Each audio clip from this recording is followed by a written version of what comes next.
তো আজকে তার জন্মশতবার্ষিকী মহোৎসব চলছে। আমাদের বাৎসরিক উৎসব রাষ্ট্রীয় উৎসব উপলক্ষে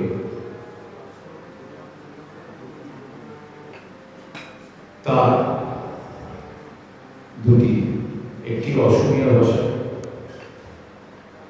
উচ্চারণে শাশ্বত নাম শাশ্বত জীবন আচার্য শ্রীমৎ স্বামী বিবেকানন্দ এবং বাংলা ওই প্রাণের ঠাকুর দীনশানন্দ, এই দুটো প্রকাশিত হয়েছে। পুরীতে জগন্নাথ দেবের কাছে তার চরণে উৎসর্গ করা হয়েছে। সেই প্রসাদী লব্ধ এখানে এসে গোসাই মাঠগুলোকে দেওয়া হচ্ছে। এখন এখান থেকে তো পাঠ হবে, তার আগে গঙ্গা জলে গঙ্গা পুজো করবার মতো আমি আমার 5 জন সন্ন্যাসী গুরু ভাই আছে, তাদের বলবো সবাই মিলে গঙ্গা জলে গঙ্গা পুজো করবার মতো তার চরণে এই প্রকাশিত গ্রন্থটি নিবেদন করবার।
শহরে প্রতিষ্ঠা করেন প্রথম আশ্রম শ্রী শ্রী বিজয় কৃষ্ণ জগন্নাথ আশ্রম।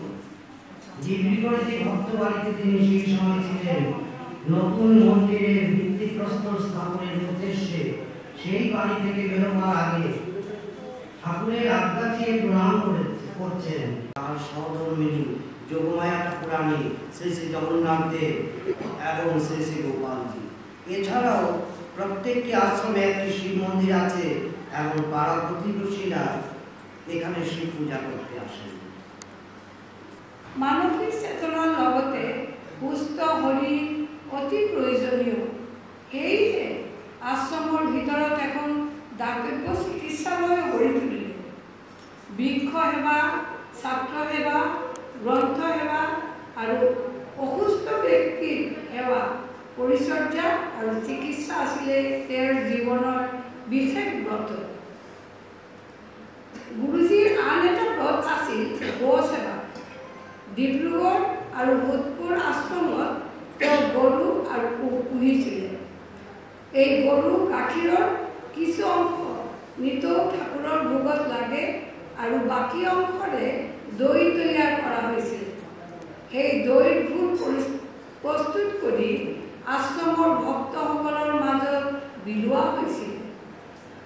গৰুবোৰক গোহালিত বান্ধি ৰাখি তেওঁ শান্তি পোৱা নিজৰ সাধন কুটীৰৰ কাষত থকা গছত বান্ধি ৰাখিবলৈ কৈছিলে।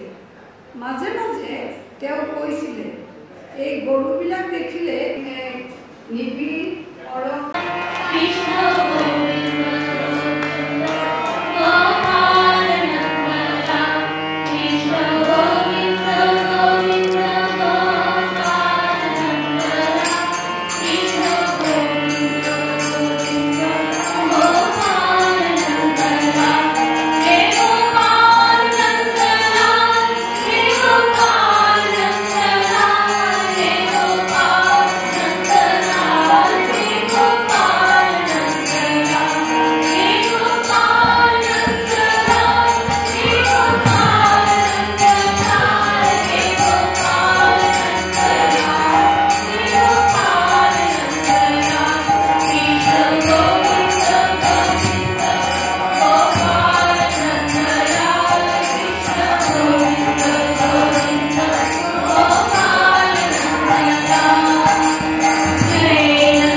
67তম মহোৎসবের উদ্বোধন।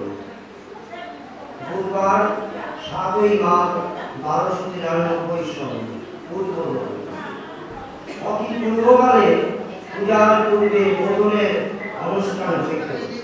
তখনকার যে সকল বিবরণ প্রাপ্ত হওয়া যায় তাতে দেখা যায় যে তাহারা তখন বিশেষ লোকে অথবা কোনো বিশেষ ঘটনা উপলক্ষে পূজায় প্রবৃত্ত হইতেন। সর্বদাই পূজার পূর্বে সকলে একত্রে মহাশক্তি মহাবিষ্ণুর নিকটে উপস্থিত হইয়া বোধন করিতেন। এক মহাশক্তি সমস্ত চরাচরের স্রষ্টা, সকলের কর্তা, সকলের কারণ, সকলের প্রাণ, জীবন, আশ্রয়। তিনি সর্বত্রই আছেন, কিন্তু তাহার প্রকাশ কোথায়? কল্পনা নয়, সাক্ষাৎ প্রত্যক্ষ আবির্ভাব কোথায়? যার শাসনে ব্রহ্মাণ্ড চলিতেছে সেই এক অদ্বিতীয় পুরুষ।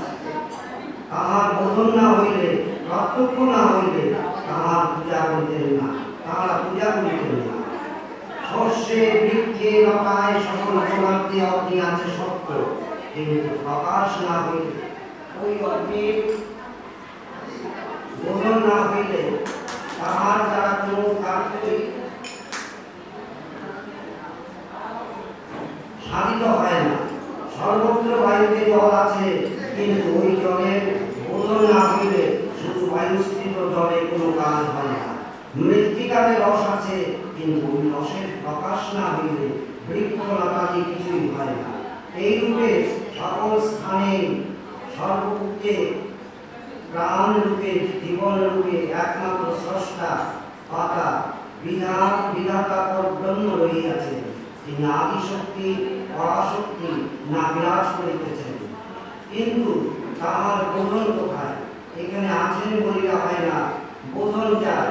এই জন্য তাহারা সকলে সমবেত হইয়া সমস্বরে বোধন করিতেন। যতক্ষণ প্রকাশিত না দেখিতেন, বাণী শ্রবণ না করিতেন, ইষ্টদেবতা আসিয়াছেন প্রত্যক্ষ না করিতেন, ততক্ষণ পূজা করিতেন না। এই বোধন সে সময় একটি বিশেষ কার্য ছিল। প্রতিদিন কোনো বিশেষ কার্য উপলক্ষে এই বোধন করা হইত। এখন কেবল দুর্গা পূজার পূর্বেই ইহার কথা শোনা যায়। আমরা যাহা পূজা করিতে আসিয়াছি, সেই মহাশক্তি বাস্তবিক চরাচরে সমস্ত ব্রহ্মাণ্ডে বিদ্যমান আছেন। সত্যই এখানে জলের স্থলে আমার অগ্নি বায়ু চরাচরের সর্বস্থানে আমার রসনায় অস্থিতে মানুষে শনিতে আমার চারিদিকে ভিতর বাহির পরিপূর্ণ করিয়া রহিয়াছে। কিন্তু বোধন শোনা কথা, পাঠ করা কথা একটা সংস্কার মাত্র বলছি। বোধন সত্য বোধ করা, পরিষ্কার রূপে তাহার ভাব জ্ঞান হৃদয়ঙ্গম না হইলে পূজা হয় না। যে পূজা দ্বারা পাপ তাপ দূর হয়, হৃদয় পবিত্র হয়, পৃথিবী স্বর্গ হয়, মানুষ দেবতা হয়, সে পূজা বোধন না হইলে হয় না। বাহিরের আয়োজন করি, নানা উপকরণ সংগ্রহ করি, প্রকৃত পূজা তাহাতে হয় না। সকলে যদি এক প্রাণে একভাবে তাকে যায়, তবেই হয়। প্রকাশ না হইলে পূজা হবে না, পরোক্ষভাবে পূজা হবে না। যদি বাস্তবিক আমাদের প্রয়োজন হয়, চাই যদি কেবল প্রণালী না হয়, বর্ষে বর্ষে উৎসবে উদ্বোধন করিয়া থাকি, অতএব করি। এরূপ যদি না হয়, তাহলে বোধন সাক্ষাৎ প্রত্যক্ষ উপাস্য ইষ্টদেবতাকে সম্মুখে দেখতে পাব। চারিদিকে শরীরে অস্থি মানুষের মধ্যে সেই মহা শক্তি প্রাণ রূপে বিরাজ করিতেছেন।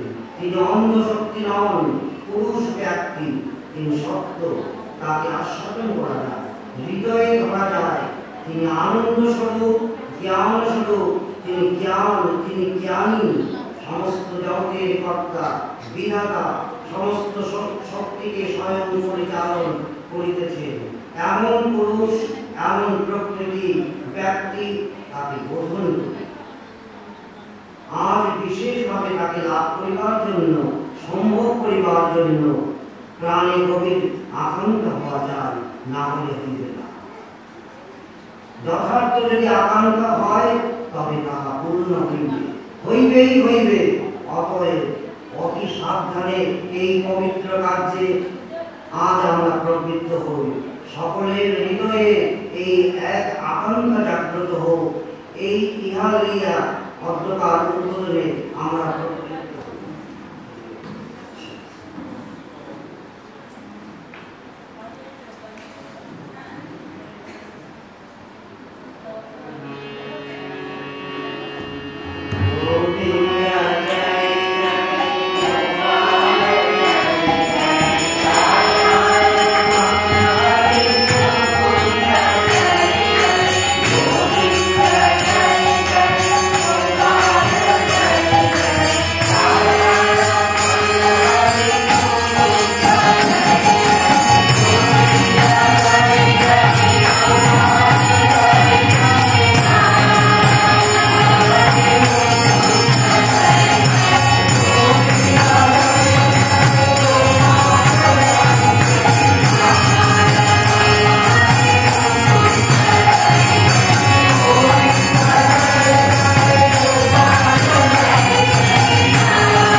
গুরুজির কথা নিয়ে আমি শুরু করছি।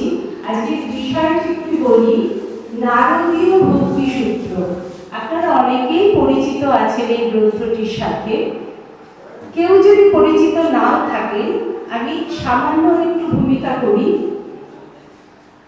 প্রথমীয় প্রেম ভক্তি একমাত্র উপাস্য বা কাম্য। গুরুদের শরণাগতি দ্বারা এই প্রেম ভক্তি লাভ হয়। এখন এই নারদীয় প্রেম ভক্তি বলতে কি বুঝছি? বলা হয় যে নারদীয় ভক্তি সূত্র এই গ্রন্থটি ভক্ত শিরোমণি শ্রী নারদ রচিত। সে যার রচিত হোক না কেন, আমরা সবসময় এই পুরাণের গ্রন্থগুলি সম্পর্কে খুব নিশ্চিত হতে পারি না। তবে শ্রী নারদ যে ভক্তি পথ দেখিয়েছিলেন আমাদের, সেটি তো অবশ্যই আমরা অনুসরণ করি, যুগে যুগে মহাত্মারা অনুসরণ করেছেন। এই ভক্তি সূত্রে 84টি সূত্র আছে। সূত্র কি? কোনো গভীর ভাব যদি খুব সংক্ষেপে অতি অল্প অক্ষরে বলা হয়, তাহলে সেটিকে সূত্র বলে। যেমন আমি মনে করি যে আমাদের সবারই ছোটবেলার পড়া সন্ধির সূত্র, অ যোগ অ, অ যোগ আ যোগ আ, এগুলো কি হয়? আ হয়। এই যে একটা কথা শিখে রাখলাম, এইরকম অ বা আ দিয়ে যে কোনো সন্ধি আমরা করে ফেলতে পারতাম, ওইটুকু কথা শিখি। এই হচ্ছে সূত্র। তাহলে তখন ঋষিরা মন্ত্র 10টা ছিলেন তো, কিন্তু তারা নিজেদের জন্য তাদের সাধনার ফলগুলি শুধু কুক্ষিগত করে রেখে দেননি। তারা চেয়েছিলেন সবাই এটি জানুক, সবাই ঈশ্বর লাভ করুক। তাই জন্য তারা তাদের প্রাপ্ত ধনগুলি যাতে হারিয়ে না যায়, ওই জন্য ছোট ছোট সূত্রাকারে পরবর্তী প্রজন্মদের জন্য রেখে গেছেন। এই নারদীয় ভক্তি সূত্রে ভক্তি লাভের কথা বলা হয়েছে। এখন এই ভক্তি লাভের ব্যাপারটা কি না, ভক্তি আমরা সবাই জানি যে ঈশ্বরের ভক্তি, দেবদেবীতে আমার খুব ভক্তি আছে। খুব ভালো বিষয়টা বুঝি আর না বুঝি, ভক্তি সম্বন্ধে একটা জায়গায় কেমন ধারণা রয়েছে মনে হয়। এই ভক্তি হচ্ছে ঈশ্বরের প্রতি পরম ভালোবাসা। তাই এই যে ভক্তি আমার থাকবে, তার জন্য আমাকে অধিকারী হতে হবে। এই ভক্তি আমি তেমন আধার হব, তবে আমার মধ্যে ভক্তি থাকবে। তাই ভক্তি রাখার জন্য, আমার মনের মধ্যে ভক্তিকে ধরে রাখার জন্য আমাকে কেমন ভাবে অধিকারী হতে হবে না, আমার ভীষণ ব্যাকুলতা থাকবে।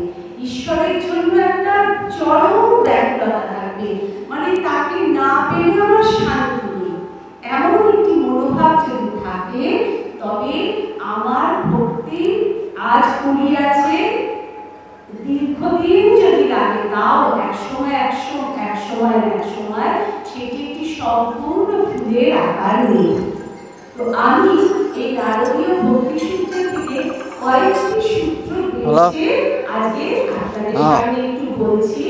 আমার চেনার কথা সবই, তবুও দেখবে ভক্তি এর জন্য সূত্র শোনা এগুলো কি দরকার না, ভক্তি আছে ঠিকই, কিন্তু এটি যেন ঠিক হাতে বইতে পারে, এটি যেন চ্যুতি না হয়ে যায়, কোনো ত্রুটি না এসে জোটে এটার মধ্যে। এই জন্য আমাদের ঠিক ঠিক পথটাকে একটু চিনে নেওয়া দরকার, যে কেমন করলে আমরা আমাদের ভক্তিকে বাঁচিয়ে রাখতে পারি, সেটিকে একসময় পরম প্রেমে রূপান্তর করতে পারি। আমি প্রথম যে সূত্রটি করছি সেটি নারদীয় ভক্তি সূত্র, দ্বিতীয় সূত্র। আর এই সূত্রগুলি না আমরা যেমন শ্লোক দেখি দুটো দুটো লাইনে সাধারণত, এটি কিন্তু তেমন না, খুব ছোট ছোট। কোন সূত্রটি হয়তো একটি মাত্র শব্দ, যেমন তন্ময়া হয়ে গেল, এটি একটি সূত্র। আমি প্রথম যে সূত্রটি করছি নারদীয় ভক্তি সূত্রের দ্বিতীয় সূত্র, সা তস্মিন পরম প্রেম রূপা। তার মানে বলতে চাইছি যে ভগবানের প্রতি, ঈশ্বরের প্রতি তীব্র ভালোবাসাই হলো ভক্তি।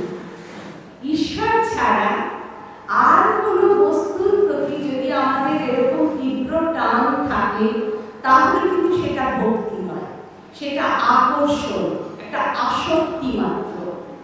একমাত্র ঈশ্বরের প্রতি এই ভক্তি আসতে পারে। এবার একটু বাবার কথায় আসি। বাবা কি বলতেন? বাবা বলতেন যে তোমরা যেমন আমার স্নেহের কালার, আমিও তেমনি তোমাদের স্নেহের কালার। নামকে ভালোবাসতে হবে। এ স্নেহ পার্থিব স্নেহ নয়, এ হলো নামের স্নেহ। নামকে স্নেহ করলে আমাকে স্নেহ করা হবে। নামকে ভালোবাসলে, নামীকে ভালোবাসলে নাম রাজার প্রতি স্নেহ আসে। তাহলে এই যে স্নেহ, বাবার প্রতি যে ভালোবাসা আমাদের, তার জন্য আমাদের অধিকারী হতে হয়েছিল। কি যোগ্যতা ছিল আমাদের? কোনো যোগ্যতা ছিল না। বাবা অমনি ভালোবেসেছেন, আর বাবা ভালোবেসে আমাদের ভালোবাসতে শিখিয়েছেন। এই যে পরম প্রেম, এই হচ্ছে ভক্তি। নারীদের একটি সূত্র। পরের সূত্রটি অমৃত স্বরূপাচ, এটি তৃতীয় সূত্র, 3 নম্বর সূত্র। অর্থাৎ এই ভক্তিটি হচ্ছে অমৃত রূপী। তার মানে অমৃত কাকে বলি? যার বিনাশ নেই। এই ভক্তি অবিনাশী। তাহলে পার্থিব ভালোবাসার সঙ্গে এর একটা তফাৎ হয়ে গেল। পার্থিব ভালোবাসার কিছু বিনাশ আছে। আমি পরবর্তী সূত্রটা আলোচনা করব। কিন্তু এই যে ঈশ্বরীয় ভক্তি, এর নির্বিকার এবং অবিনাশী। এর কোনো বিকার বা পরিবর্তন হয় না এবং এটি কখনো নাশ হয় না। একবার যদি শুরু হয় তবে একেবারে চরম অবস্থায় গিয়ে তবেই সেটা সিদ্ধি লাভ করে। এরপরে এখানে আরেকটা কথা বলে রাখি, এই যে ভালোবাসা, ঈশ্বরের প্রতি ভালোবাসা, এখানে ভালোবাসা, যিনি ভালোবাসছেন এবং যাকে ভালোবাসছেন, এরা সবাই নিত্য, কেউ অনিত্য নয়। পরবর্তী 4 নম্বর সূত্রটি যৎ লব্ধা পুমান সিদ্ধ ভবতি অমৃত ভবতি তৃপ্ত ভবতি। যৎ লব্ধা, যেটি লাভ করলে, কোনটি? এই ভক্তি। এই ভক্তি লাভ করলে পুমান, পুমান বলতে গেলে মানুষকে বলি, মানুষ কি হয়? সিদ্ধ ভবতি, সে সিদ্ধ হয়। সিদ্ধ হওয়া মানে কি? কিছুতে সিদ্ধি লাভ করা। আমরা কাকে বলি? না, সে যেটি চাইছে সেইটি সে পেল, তাহলে সে সিদ্ধি লাভ করলো। কিরকম না, আমরা একটা কথা শুনেছি সিদ্ধাই। এই সিদ্ধাই আর সিদ্ধি কিন্তু এক জিনিস না। সিদ্ধাই হচ্ছে সাধন পথে এগোতে এগোতে সাধকের কিছু অলৌকিক ক্ষমতা লাভ হয়, সেগুলিকে সিদ্ধাই বলে। কিন্তু এই সিদ্ধাই মোটে ভালো জিনিস নয়। এই সিদ্ধাইয়ের দিকে একেবারে দৃষ্টি না দিতে সমস্ত গুরুজিরা শিষ্যকে সাবধান করে দেন, একেবারে সিদ্ধাইয়ে পুরো না, এর প্রতি উদাসীন হয়ে থাকো। তাহলে সিদ্ধি কি? না, ভক্তি লাভ করছি যখন, ওই আমার ভক্তি হওয়াটাই তো সিদ্ধি। কারণ আমি কিসের চেষ্টা করছি? ভক্তি লাভ করতে চেষ্টা করছি। এখানে একটা ব্যাপার দেখুন, ভক্তির ক্ষেত্রে যে পথে আমি চেষ্টা করছি সেটাও ভক্তি, আর শেষে গিয়ে যেটা পাচ্ছি সেটাও ভক্তি। তাহলে ভক্তি লাভের পথে যেটা আমার সাধন, সেটাই আমার সিদ্ধি। অর্থাৎ আমার পথটা যা, পথের শেষেও তাই, লক্ষ্যটাও তাই। তাহলে সাধক যখন এই ভক্তি একেবারে নিশ্চিত ভাবে আর সমস্ত বাসনা কামনা ভুলে ঈশ্বরকে দিতে পারে, তখন তিনি সিদ্ধি লাভ করেন। তাহলে এই ভক্তি লাভ হলে প্রথম মানুষ সিদ্ধি লাভ করে। তারপরে হচ্ছে কি? অমৃত ভক্তি। অমৃতকে অমর, অর্থাৎ যার মৃত্যু নেই, যে মৃত হয় না। কিরকম না, এখানে সাধারণ পার্থিব ভালোবাসার সঙ্গে তফাৎটা কোথায়? দেখুন, পার্থিব ভালোবাসার ক্ষেত্রে যিনি ভালোবাসছেন এবং যাকে ভালোবাসছেন, এই দুজনেই কিন্তু দেশ কাল পাত্রের সীমার মধ্যে সীমিত। সাধক ছিলেন, তিনি কি করলেন? উত্তর কাশীতে গিয়ে করলেন। তার সাধক জীবনের যে শেষ অংশটা বলছি। এবার বাবা কি বলছে, তোমার এই সাধক জীবনের আনন্দ তোমার নষ্ট হয়ে যাবে, যেও না। বাবা বলেছিলেন না, গুরুর আদেশ আমাদের পরম্পরায় মুখ্য। আমি নিজে ভুগেছি, নির্মলানন্দজি সাবধান করেছিলেন, কিন্তু বাবা নেমে এসেছিলেন। যদি নেমে না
গলিয়াটা আছে চোৱা বিষ্ণুনগৰ সোমাই কিনে চাবা গলি আছে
এবং যে স্কুলটি খোলেন তার নাম দেওয়া হয় বিজয়কৃষ্ণ শাস্ত্রীয় সঙ্গীত বিদ্যালয়। সেই স্কুলে এখানে আছে আমাদের তপু এবং সমস্ত বাচ্চারা আছে যারা তখন সবাই খুব ছোট ছিল, কেউ তবলা শিখত, কেউ গান শিখত। সেটা ছিল বিজয়কৃষ্ণ শাস্ত্রীয় সঙ্গীত বিদ্যালয় এবং পরে এটাই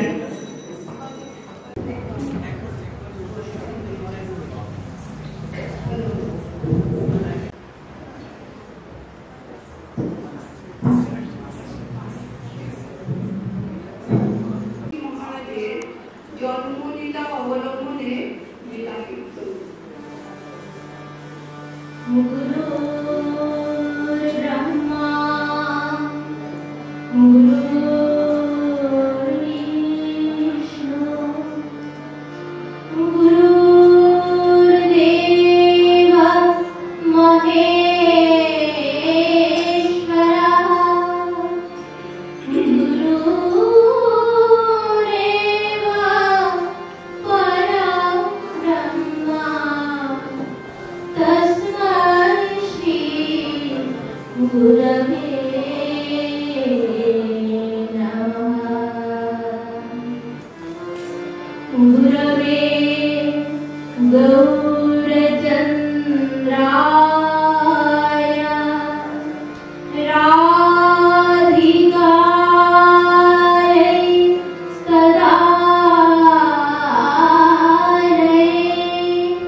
জীবনের প্রধান অবলম্বন রূপে সর্বদা নিরালিঙ্গনই করিয়া থাকে।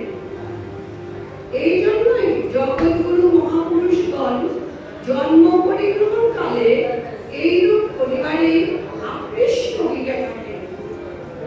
যে মহাপুরুষের কথা আমরা বলছি তাহার জীবনারম্ভ ও পূর্বোক্ত নিয়ম অতিক্রম করেন না। তিনি শ্রীহট্ট জেলার নাগারা গ্রামে 19শে সেপ্টেম্বর বাংলা 2রা আশ্বিন 1332 সনে অবতীর্ণ হন। পিতার নাম সূর্যমণি বিশ্বাস ও মাতা সৌদামিনী দেবী। জয় জয় বিবেকানন্দ সৌদামিনী নন্দ, আজি শতবর্ষে করিতার জয় জয় বিবেকানন্দ সৌদামিনী নন্দ, আজি শতবর্ষে জয় জয় বিবেকানন্দ সৌদামিনী নন্দ, আজি শতবর্ষে করিতার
পরবর্তীকালে সেই স্থান ত্যাগ করে পূর্ববঙ্গের শ্রীহট্ট জেলার মৌলভীবাজারে নাগেরা গ্রামে চলে যান।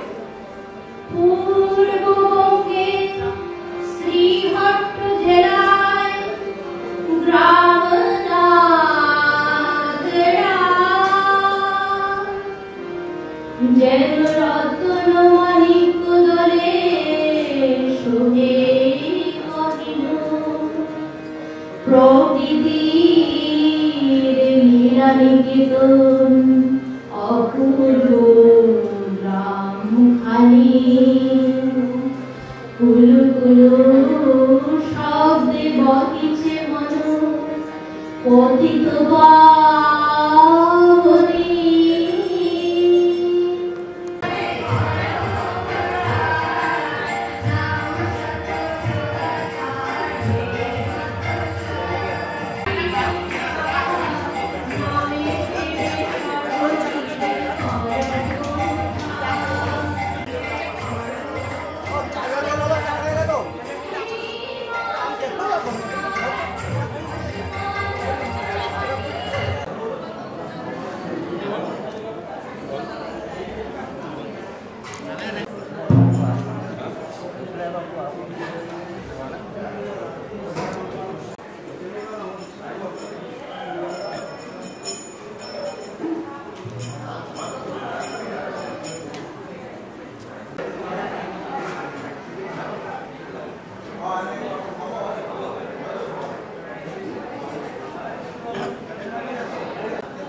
পাৰি কৰা দামোদৰ স্বৰূপীয়া ভাল পৰিগণায় বৰ্তমানী কাপোৰ কাপোৰ কৰি হঠাৎ পাইছে বুলি ক'ব আজি এই মহাৰাজ তোমাৰ আৰম্ভণি উপলক্ষে আপোনাৰ সৎ মুখপদ মহন্তে আজি পৰম মংগল কৰি তোমাৰ নাগাৰা নামৰ চৰণত আশা ধৰি হাত লৈছিল মোৰ বুলি ব্ৰাহ্মণে ভগৱানৰ আগন্তুক যি অনুষ্ঠানসমূহ আছে তেওঁলোকে কাম কৰি নিবলৈ ভগৱান আছে তেন্তে হবে যাৰ ভগৱন্ত স্বৰূপে যেন তাৰ আত্মস্তৰৰ প্ৰতি প্ৰসন্ন হৈ কৃপাৰ হৰি কৃষ্ণ ও হৰি